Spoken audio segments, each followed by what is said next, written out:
Ed eccoci di nuovo insieme per scoprire un nuovo termine napoletano nella rubrica Parola Mia, dove analizziamo le parole napoletane giusto per capire da dove vengono o addirittura cosa significano. Oggi vediamo un po' cosa significa o addirittura come si misura, vorremmo sapere, un palmo e uno ziracchio, che sono unità di misura napoletana. Vediamo cosa ne pensano gli altri.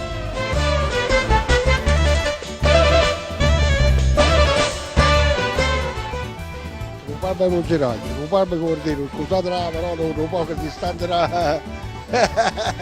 un palmo e uno ziracchio, che è un ziracchio? Guarda, una cosa è corta e lunga, sia un palmo e sia un ziracchio.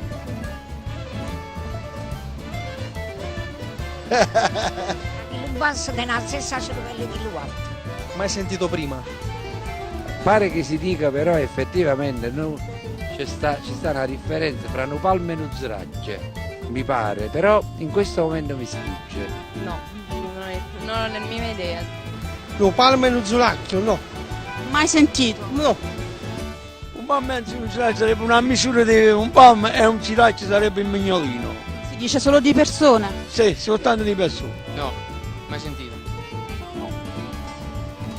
Simpatiche le risposte, qualcuna poco appropriata. Comunque il palmo e lo ziracchio sono unità di misura napoletane e spesso quando uno è molto basso dice guarda Achille ha per un palmo e un ziracchio.